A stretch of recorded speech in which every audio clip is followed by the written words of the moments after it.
क्या कमी है ऑन में, बताओ ना मुझे। तो सिर्फ बदला लेने के लिए शादी की है। इल्जाम लगा रही हैं आप मेरे बेटे पे? आयला ना बहुत खुद तरसी का शिकार है। तुम्हारे बेटे की डोर अब तुम्हारी बहू के हाथ में है। आप प्लीज उसकी बातों को सीरियस मत लीजिएगा। शादी के कुछ घंटों में खत्म हो चुका होता, उसकी बातों को सीरियस लिया होता तो ये ताल्लुक।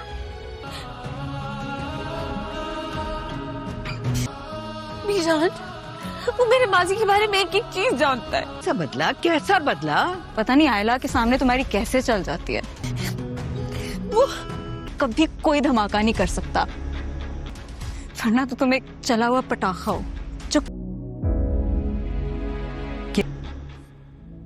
ये तो मेरे ऑन का ही हौसला है। तुम्हारे किरदार पर सारी दुनिया उंगलियां उठा रही थी। उस वक्त उसने अपना नाम तुम्हें दिया जब बीजान जोया को साथ लेकर आयला से मिलने के लिए आएगी, लेकिन जहां पर ऑन के कहने के मुताबिक आयला का दिमागी तवाज़ुन बिल्कुल भी दुरुस्त नहीं होगा। एक तरफ तो उसे इस बात का गुस्सा होगा कि उसके बाप ने उसे घर से निकाल दिया है, तो दूसरी तरफ ऑन पर उसका गुस्सा सिर्फ इसलिए ही ख़त्म होने में नहीं आ रहा होगा कि ऑन उसके माजी के बारे में सब कुछ जानता है और उसे किसी भी वक्त उसके माजी की सज़ा दे सकता है। बीजान को भी वो यही बात बताएगी तो बीजान उसे समझाने की कोशिश करेंगी कि ऑन हरगिज़ ऐसा नहीं है। ऑन ने उस वक्त तुम्हें अपना नाम दिया जब इस पूरी दुनिया में तुम्हें कोई भी अपनाने के लिए तैयार नहीं था। लेकिन आयला को बीजान की बातें बिल्कुल भी समझ में आने वाली नहीं होंगी। दूसरी तरफ जब जोया ऑन को समझाने की कोशिश करेगी कि मेरी बहन का साथ मत छोड़ना, इस वक्त वो मुश्किल वक्त में है, उसकी बातों का बुरा मत बनाना,